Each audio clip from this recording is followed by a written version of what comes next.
Imagine. Imagine living, eating, sleeping, relieving oneself, daydreaming, weeping, but mostly waiting in the room the size of your bathroom. Now imagine doing all those things, but mostly waiting for the rest of your life. Imagine waiting, waiting, waiting to die. I don't have to imagine. I live in one of those rooms, like about 3,000 other men and women in 38 states across the United States. It's called death row. I call it hell. Welcome to hell. Each of the states which have death rows have a different system for their execution cases, varying from the relatively open to the severely restrictive. Some states, like California and Texas, allow their execution cases work, education, and/or religious service opportunities for out-of-cell time up to 8 hours a day. Pennsylvania locks its execution cases down 23 hours a day, 5 days a week, 24 hours the other 2 days. At the risk of quoting Mephistopheles, I repeat, welcome to hell. A hell erected and maintained by human governments and blessed by black-robed judges. A hell which allows you to see your loved ones, but not to touch them. A hell situated in America's boondocks, hundreds of miles away from most families. A white rural hell where most of the caged captives are black and urban. It is the American way of death. Contrary to what one might suppose, this hell is the easiest one to enter in a generally hellish criminal justice system. Why? Because unlike any other case, those deemed potential capital cases are severely restricted during the jury selection phase, as any juror who admits opposition to the death penalty is immediately and automatically removed, leaving only those who are fervent death penalty supporters in the pool of eligible jurors. When it is argued that to exclude those who opposed death and to include only those who supported death was fundamentally unfair, as the latter were more conviction-prone, the United States Supreme Court, in a case titled Lockhart versus McCree, said such a claim was of no constitutional significance. Once upon a time, politicians promised jobs and benefits to constituents, like a chicken in every pot to get elected. It was a surefire vote-getter. No longer. Today, the lowest level politico up to the president use another surefire gimmick to guarantee victory. Death.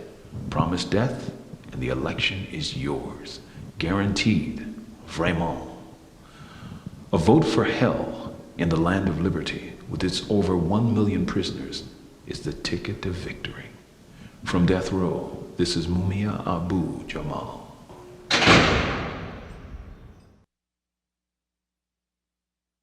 I'm Assata Shakur. The first time I heard a tape of one of Mumia's radio broadcasts, it was the first time I fully understood why the United States government was so intent on putting him to death. Mumia, the only African political prisoner on death row, didn't use any inflammatory rhetoric. What he said was so clear, so true, that I had to stop everything and concentrate on his message. MUMIA Abu-Jamal, journalist, husband, father, he is brilliant. He has the ability to say what needs to be said in the clearest, most vivid way. His language, his strength, and his intelligence remind me of one man, El-Hajj Malik Shabazz, otherwise known as Malcolm X. MUMIA Abu-Jamal is a man who has truly carried on Malcolm's tradition and the tradition of so many of our freedom fighters who have risked their lives for the freedom of our people. This year, as I celebrated Malcolm's birthday, I couldn't stop thinking about MUMIA. I couldn't stop thinking about the man who has spent over 15 years on death row and remains strong, committed, and beautiful. MUMIA, political activist, revolutionary, and humanist, has followed faithfully in Malcolm's footsteps. We can feel Malcolm's energy working through MUMIA.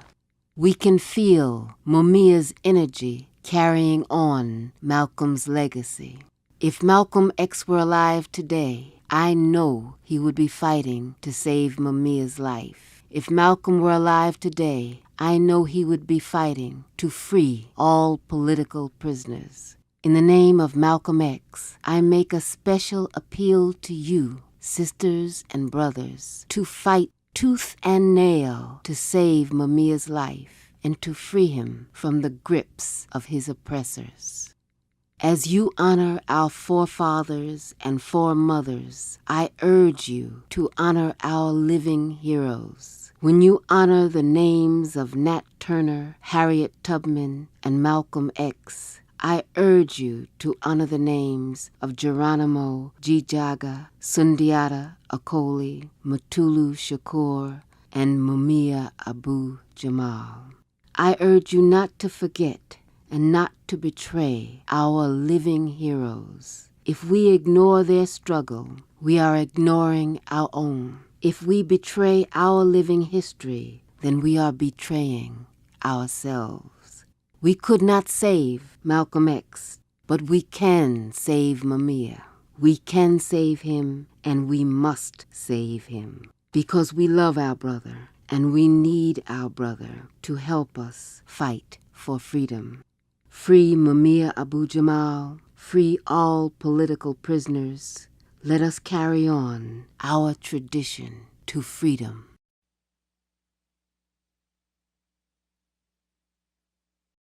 She sits in utter stillness, her coffee-brown features as if set in obsidian, as if a mask. Barely perceptible, the tears threatening to overflow that dark, proud maternal face, a face held still by rage. A warm spring day in North Philadelphia saw her on her way home after her tiring duties as a housekeeper in a West Mount area home. Upon arrival, she was stopped by police, who told her she could not enter her home of 23 years and that it would be torn down as part of a city program against drug dens. "My house ain't no drug den," the 59-year-old grandmother argued. "This is my home." The cops, strangers to this part of town, could care less. Mrs. Helen Anthony left the scene to contact her grown children. 2 hours later, she returned to an eerie scene straight out of the Twilight Zone. Her home was no more. A pile of bricks stood amid hills of red dust and twisted debris, a lone wall standing jagged, a man's suit flapping on a hook, flapping like a flag of surrender after a war waged by bulldozers and ambitious politicians. Mrs. Anthony received no warning before the jaws of the baleful backhoe bit into the bricks of her life, tearing asunder the gatherings and memories of a life well lived. She was served no notice that the city of brotherly love intended to grind her home of 23 years into dust because they didn't like her neighbors. They just showed up one day, armed with television cameras and political ambitions, and did it. Gone. When reporters asked politicos about the black grandmother whose home was demolished, they responded with characteristic arrogance. "Well, the law of eminent domain gives us the right to tear down any house we wanna," they said. When coverage turned negative, out came the olive branch.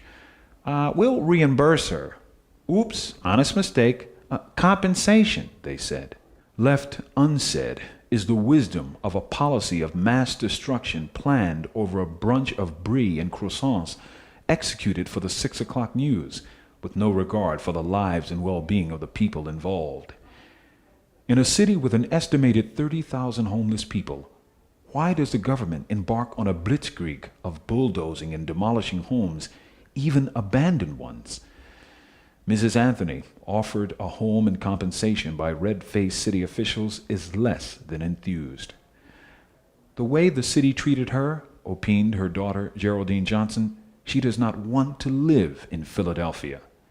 Her dreadful treatment at the hands of those who dare call themselves civil servants points to the underlying indifference with which black lives, property, aspirations are treated by the political elite. One would be hard-pressed to find this degree of destructive nonchalance utilized in a neighborhood where a white grandmother lived. another chapter in the tragic comedy called The Drug War. From death row, this is MUMIA Abu-Jamal.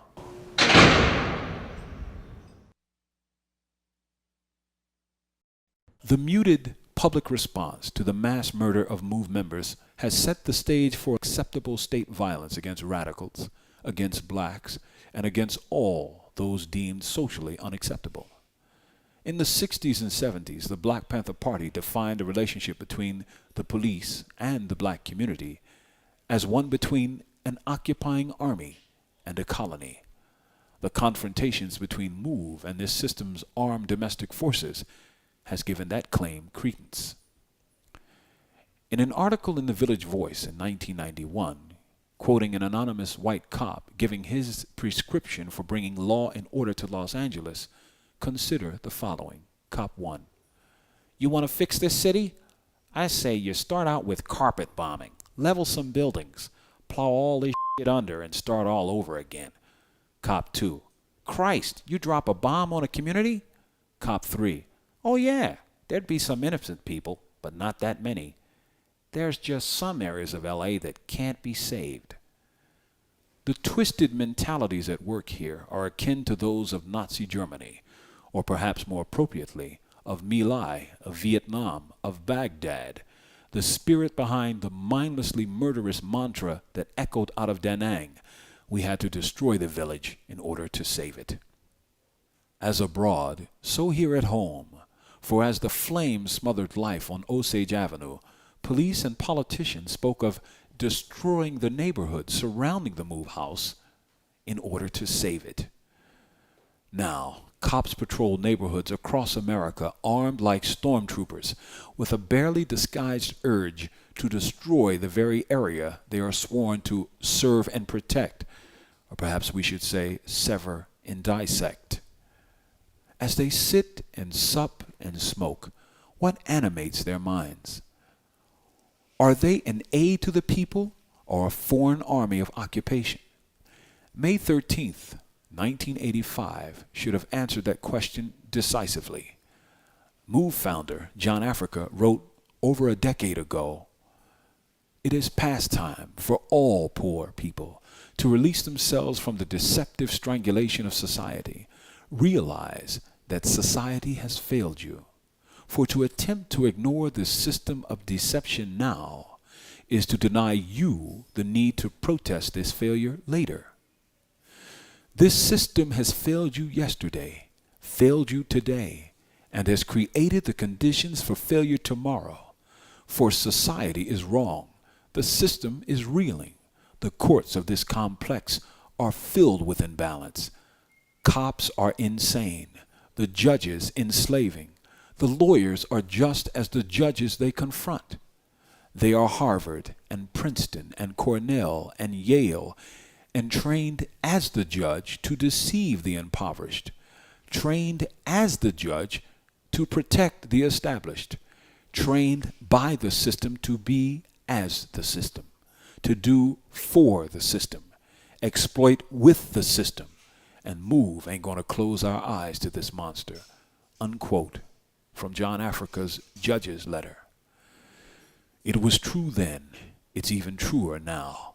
This system has failed all of us. Indeed, it is the problem. Organize this very day to resist it, to oppose it, to go beyond it. Demand that all imprisoned MOVE members be released and all political prisoners be freed. That is a beginning. That is a first step we can all take today. On the move, long live John Africa. From death row, this is MUMIA Abu-Jamal.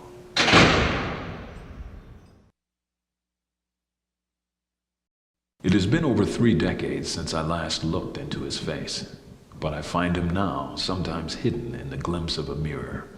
He was short of stature, shorter than I at 10 years, fully smoothly bald, with a face the color of walnuts.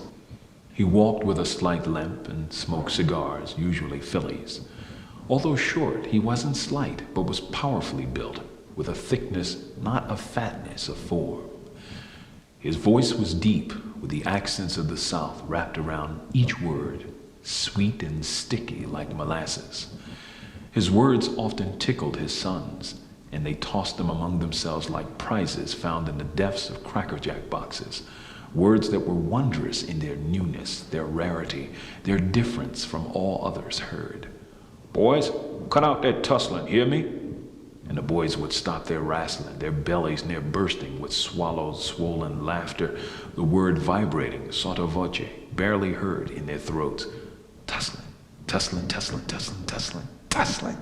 For days, for weeks, these silly little boys had a new toy, and with this one word could reduce the others to teary-eyed fits of fall-on-the-floor laughter.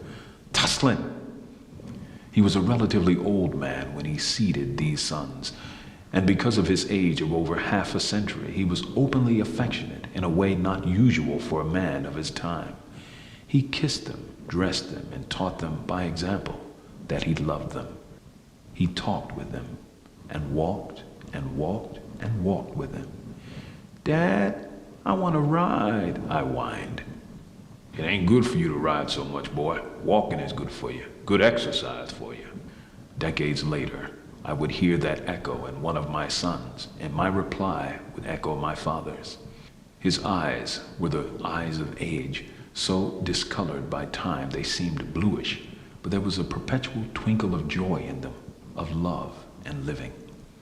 He lived just over a decade into this son's life, and his untimely death from illness left holes in the souls of his sons. Without a tether, I sought and found father figures like Black Panther Captain Reggie Shell and Black Panther Party Defense Minister Huey P. Newton, and indeed the Black Panther Party itself, which in this period of utter void taught me, fed me, and made me a part of a vast and militant family of revolutionaries. Many good men and women became my teachers, my mentors, and my examples of a revolutionary ideal. Zayd Malik Shakur, murdered by police when Assata was wounded and taken. Geronimo Gijaga, also known as Pratt, who commanded the LA chapter of the BPP with distinction and defended the party from deadly state attacks, himself a political prisoner, who because of the state's frame-up and judicial repression has been separated from his family and children for a quarter of a century. Here, in this restrictive place of fathers without their children and men who were fatherless, one senses and sees the social costs of that loss. Those unloved find it virtually impossible to love, and those who were fatherless find themselves alienated and at war with their own communities and families. My own sons were babies when I was cast into this hell. Neither letters, cards, nor phone calls could heal the wounds that they and their sisters suffered during the long, lonely years of separation. Here, in this man-made hell, I find young men bubbling with bitter hatreds and roiling resentments against absent fathers, several who have taken to the odd habit of calling this writer Papa. Certainly high irony when one notes this writer was himself an absent father and now absent grandfather. Perhaps conscious of this irony, I resisted the nickname until I could no longer. I realized that I lived amidst a generation of young men drunk, not only with alienation, but also with father hunger. I had the Black Panther Party. Who did they have? Well, here they have Delbert Africa, Geronimo Gijaga, Chucky Africa, Mike, Ed, and Phil Africa, Dr. Mutulu Shakur, Sundiata Akoli, and other old heads like myself. I realized that I resented being papa to young men I didn't know, while being denied the opportunity to be a present father to the children of my flesh and my heart by the state's banishment. I was also in denial, for who was the old head they were calling? Certainly not I. It took a trek to the shiny steel burnished mirror on the wall, where I found my father's face staring back at me to recognize the real. I am he, and they are me. From death row, this is MUMIA Abu-Jamal.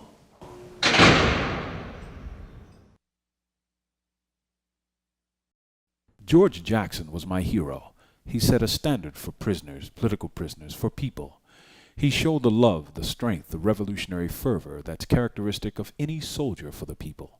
He inspired prisoners, whom I later encountered, to put his ideas into practice, and so his spirit became a living thing.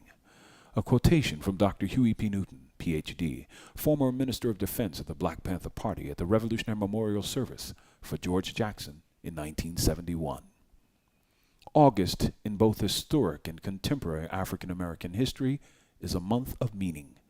It is a month of repression. August 1619, the first group of black laborers called indentured servants landed at Jamestown, Virginia. August 25, 1967, classified FBI memos went out to all bureaus nationwide with plans to, quote, disrupt, misdirect, discredit, or otherwise neutralize, unquote, black liberation movement groups.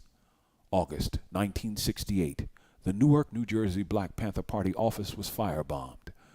August 25, 1968, L.A. Black Panther Party members Steve Bartholomew, Robert Lawrence, and Tommy Lewis were murdered by the LAPD at a gas station.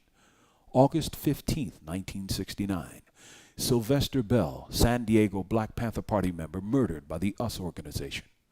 August 21, 1971, Black Panther Party Field Marshal George L. Jackson assassinated at San Quentin Prison, California. 3 guards and 2 inmate turncoats were killed, 3 wounded. It is also a month of radical resistance. August 22, 1831, Nat Turner's rebellion rocked Southampton County, Virginia, and the entire South when slaves rose up and slew their white masters. August 30, 1856, John Brown led an anti-slavery raid on a group of Missourians at Osawatomie, Kansas. August 7, 1970, Jonathan Jackson, younger brother of Field Marshal George, raided the Marin County Courthouse in California, arming and freeing 3 black prisoners, taking the judge, prosecutor, and several jurors hostage. All except 1 prisoner were killed by police fire that perforated the escape vehicle. John was 17. And in an instance of resistance and repression, August 8, 1978, after a 15-month armed police standoff with the Philadelphia-based Naturalist MOVE organization, the police raided MOVE, killing one of their own in police crossfire and charging 9 MOVE people with murder. The MOVE 9 in prisons across Pennsylvania are serving up to 100 years each. August, a month of injustice and divine justice, of repression and righteous rebellion, of individual and collective efforts to free the slaves and break the chains that bind us. August saw slaves and the grandsons of slaves strike out for their God-given right to freedom, as well as the awesome price, the ultimate price, always paid by those who would dare oppose the slave master's will. Like their spiritual grandfather, the blessed rebel Nat Turner, those who oppose Massa in this land of unfreedom met murder by the state. George and Jonathan Jackson, James McLean, William Christmas, Bobby Hutton, Steve Bartholomew, Robert Lawrence, Tommy Lewis, Sylvester Bell, all suffered the fate of Nat Turner, of the slave daring to fight the slave master for his freedom.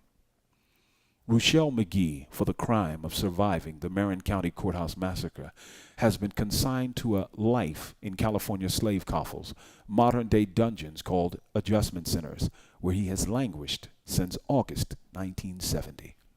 He is a political prisoner guilty of the unpardonable sin of insurrection, and though not executed by hanging like his ancestor Nat Turner, nor executed by firing squad like his co-rebels, he endures a cruel living death in the bowels of Babylon. Their sacrifice, their despair, their determination, and their blood has painted the month black for all time. Let their revolutionary sacrifice not be forgotten nor taken in vain. From death row, this is MUMIA Abu-Jamal.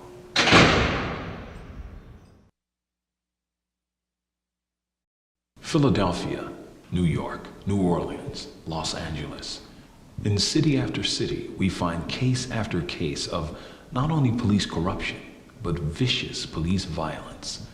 Young people are beaten, women are assaulted, People who are taught to believe police are their friends find out they are often deadly enemies, armed with the power of the state.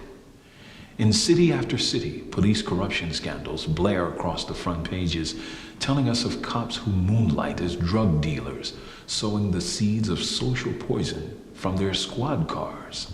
The media react with manufactured outrage, and the cycles of corruption reoccur again, and again. The recent Mullen Commission hearings held in New York City were but viler, more corrupt echoes of the Knapp Commission hearings into cop corruption a generation before. Cops caught stealing, thieving, and or robbing excite the public mind. But what of cops who brutalize, beat, or kill? How many cops of the hundreds who beat, brutalize, or kill people all across this land are ever prosecuted for their acts? How many are convicted? The numbers are minuscule. The widely reported Rodney King beating case showed us how judges bend over backwards to assure criminal cops that things will be taken care of and they won't be hurt badly if sentenced. The white majority media treat cop stealings as worse offenses than cop killings, and by so doing seek to minimize those acts in the public mind. Thus, it is the contention of many cops charged with such offenses that they were only doing their job. Put quite another way, their jobs are to kill, to beat, to brutalize the poor and the powerless, to defend the interests of the rich. That's what they are telling you. When the human rights group Amnesty International recently released a report denouncing New York police brutality against that city's African American and Latino communities, the white majoritarian media and police hierarchy downplayed it as if the Nobel Prize-winning group was interfering. The interests of white majoritarian media converge with the interests of predominantly white police forces in the protection of the status quo. That status quo is, in America, white supremacy and the oppression of peoples of color. And to protect that status quo, it is necessary to look the other way when cops beat, lie on the stand, brutalize the poor and the powerless, or even kill. From death row, this is MUMIA Abu-Jamal.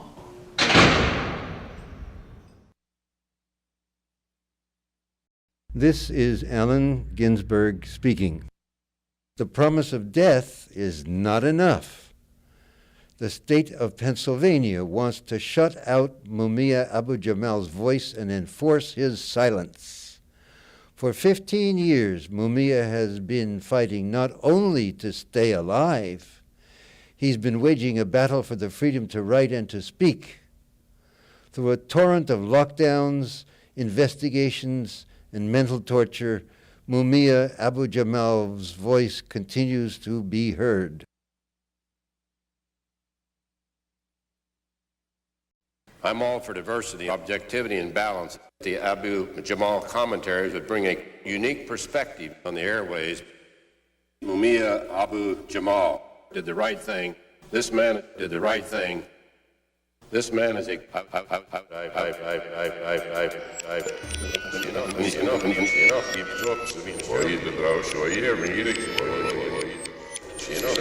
I was under the impression he was supposed to be punished. On death row. He's getting on death row.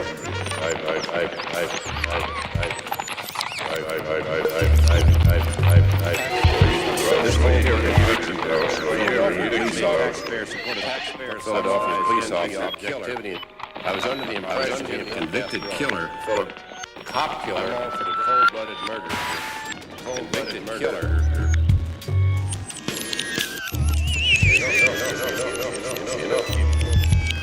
When he's getting a radio show out of the deal.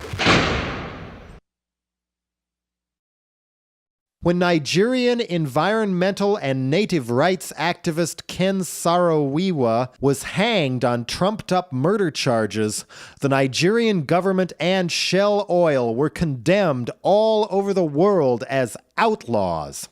Now we are the outlaws of the world in the case of MUMIA Abu-Jamal. As more and more wealth is sucked upward by those who don't need it, and mass rage toward corporate America swells closer and closer to the boiling point, the official response is to keep the lid clamped on, tighter and tighter. If this is allowed to keep going, what has happened to MUMIA Abu-Jamal could happen to other innocent people. If allowed to go far enough, it could happen to you or me. I'm Assata Shakur.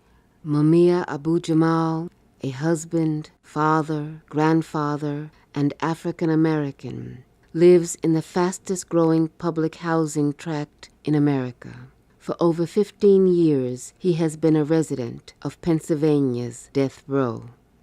Whether MUMIA Abu-Jamal's voice will reach the airwaves and the people, and ultimately whether he lives or dies, will be a measure of the strength of our struggle. The outcome will depend on the depth of our courage and our will to organize. I speak from Pennsylvania's death row, a bright, shining, highly mechanized hell.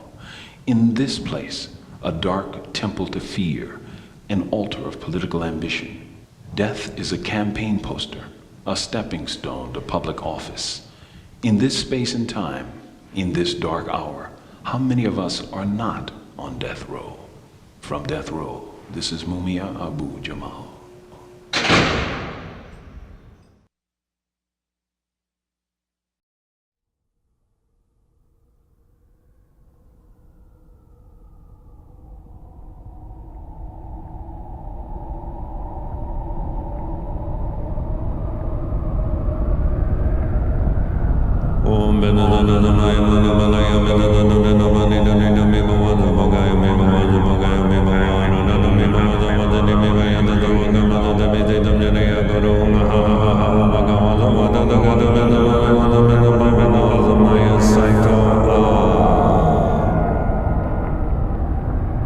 All beings tremble before violence, all fear death, all love life.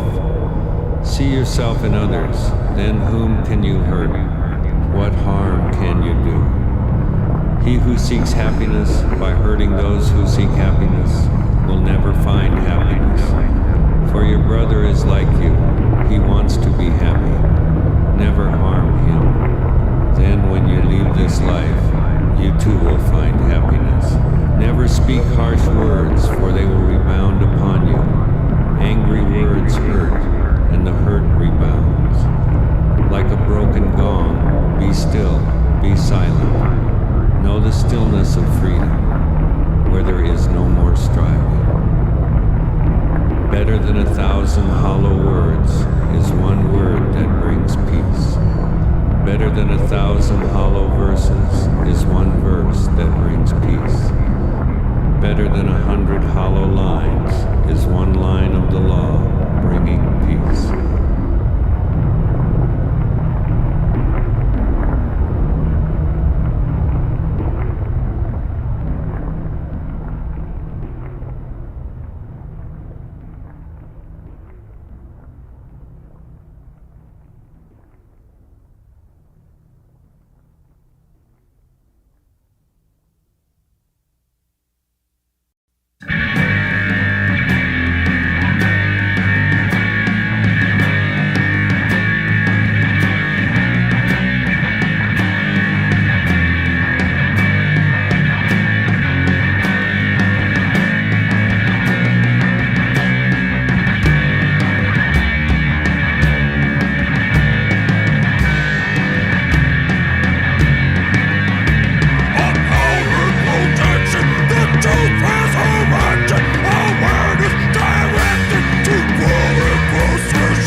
Police prostitution in the name of protection. Courage, conscious motivation, voting unfound litigation.